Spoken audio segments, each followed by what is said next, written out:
Haleluya. Selamat pagi saudara-saudara yang dikasihi oleh Tuhan Yesus Kristus. Mari sama-sama kita kembali merenungkan firman Tuhan, makanan rohani kita, menguatkan hidup kita untuk terus berjalan berkemenangan bersama dengan Tuhan. Dalam kitab Mazmur pasal 23 ayat yang keempat, sekalipun aku berjalan dalam lembah kekelaman, aku tidak takut bahaya, sebab Engkau besertaku. Gadamu dan tongkatmu itulah yang menghibur aku. Saudara-saudara, di sini pemazmur menyadari akan pentingnya kedekatannya dengan Tuhan, pentingnya penyertaan Tuhan senantiasa. Dimanapun dia berada, kemanapun dia pergi, pentingnya dia memastikan bahwa Tuhan beserta dengan dia. Lalu dikatakan, gadamu dan tongkatmu itulah yang menghibur aku. Ada dua alat yang selalu dimiliki oleh seorang gembala. Disebutkan adalah gada dan tongkat.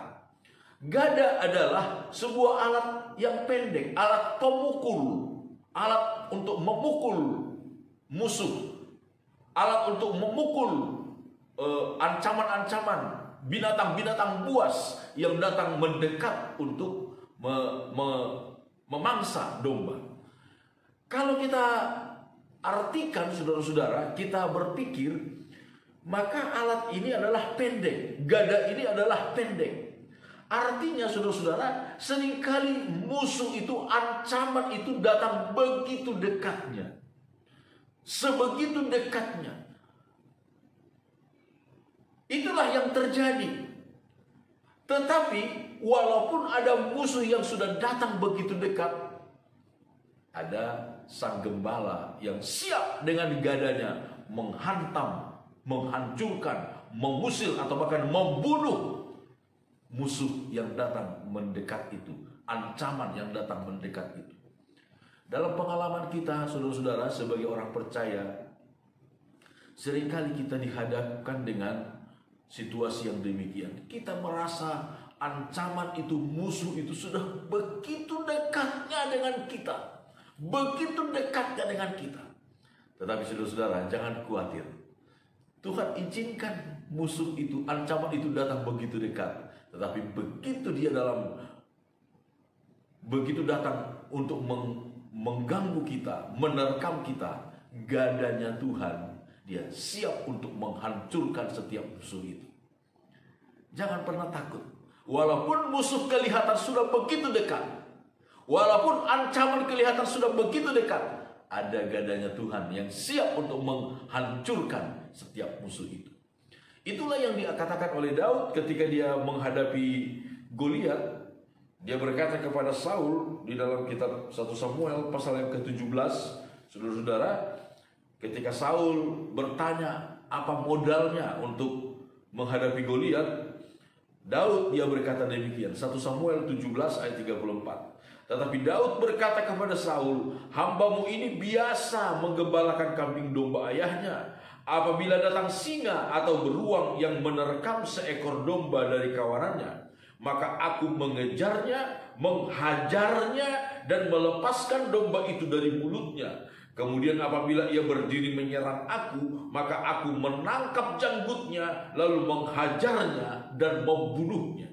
Jadi ada berapa kali disebutkan di sini dihajar, aku menghajarnya. Artinya saudara-saudara, sang gembala itu berhadapan langsung dalam jarak yang sangat dekat dengan musuh, dengan ancaman itu.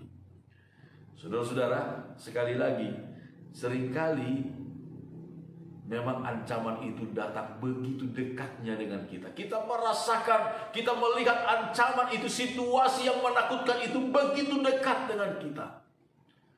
Tetapi ada Yesus, gembala agung kita.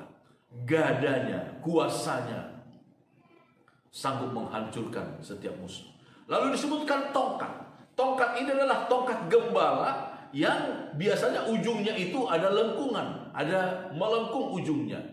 Fungsinya adalah kalau ada seekor domba yang mulai jauh dari kawanan kawanannya, kawanan domba itu mulai menyimpang, mulai mencari jalan sendiri, maka seorang gembala dia akan mengulurkan tongkatnya lalu menarik leher domba itu dengan lengkungan yang ada di ujungnya.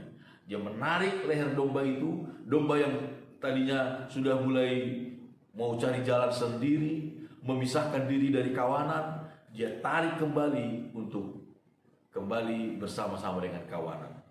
Saudara-saudara, Tuhan tidak mau kita jauh dari persekutuan dengan saudara-saudara seiman. Ada 2 ayat di dalam kitab Ibrani yang berkata supaya kita jangan menjauhkan diri. Pertama, jangan menjauhkan diri dari persekutuan bersama dengan saudara-saudara seiman. Di masa pandemi sekarang ini memang kita sangat dibatasi dalam pertemuan dengan orang lain bersama dengan saudara-saudara seiman dalam tempat ibadah. Tetapi saudara-saudara, di tengah-tengah keluarga kita, sebagai orang-orang yang sama-sama beribadah, percaya kepada Tuhan, biar kita mengadakan persekutuan di tengah-tengah keluarga kita. Jangan menjauhkan diri dari persekutuan. Kitab Ibrani pasal 10 dikatakan, saudara-saudara, ayat 25, janganlah kita menjauhkan diri dari pertemuan-pertemuan ibadah kita seperti dibiasakan oleh beberapa orang, tetapi marilah kita saling menasihati dan semakin giat melakukannya menjelang hari Tuhan yang mendekat. Minimal di tengah-tengah keluarga kita, kita buat persekutuan, kita buat ibadah keluarga, saudara-saudara. Kalau kita belum begitu bebas untuk beribadah di gereja, mari di dalam rumah masing-masing, dalam keluarga kita masing-masing, kita buat persekutuan. Merenungkan firman Tuhan bersama-sama, berdoa bersama-sama, saling menguatkan di dalam seisi rumah tangga. Itu sesuatu hal yang sangat baik. Lalu yang kedua, di dalam kitab Ibrani pasal yang ke-12 ayat 15, jagalah supaya jangan ada seorang pun menjauhkan diri dari kasih karunia Allah, agar jangan tumbuh akar yang pahit yang menimbulkan kerusuhan dan yang mencemarkan banyak orang.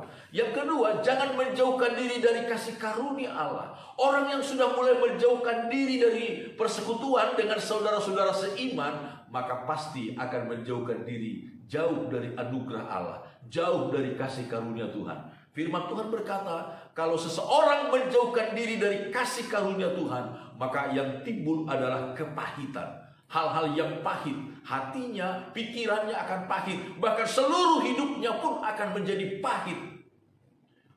Dan ini biasanya akan menimbulkan kerusuhan, menimbulkan kerusakan di tengah-tengah persekutuan.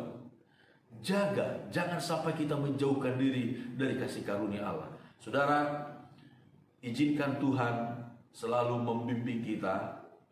Izinkan Tuhan selalu membawa kita, menarik kita. Berdoa kepada Tuhan, Tuhan, ketika aku mulai jauh dari persekutuan, ketika aku mulai menjauh dari kasih karunia, mungkin kita tidak sadar, saudara-saudara, mungkin kita tidak sadar, tetapi sebenarnya kita sudah mulai menjauh dari persekutuan bersama dengan saudara seiman, sudah mulai menjauh dari kasih karunia Allah. Kita berdoa, Tuhan, tarik aku kembali kepadamu, tarik aku kembali kepada kawanan domba milikmu, supaya kita tetap mengalami damai sejahtera. Ingat saudara, Tuhan mempunyai gada dan tongkat yang selalu menjaga kita, melindungi kita. Amin. Puji Tuhan, Tuhan memberkati kita semua.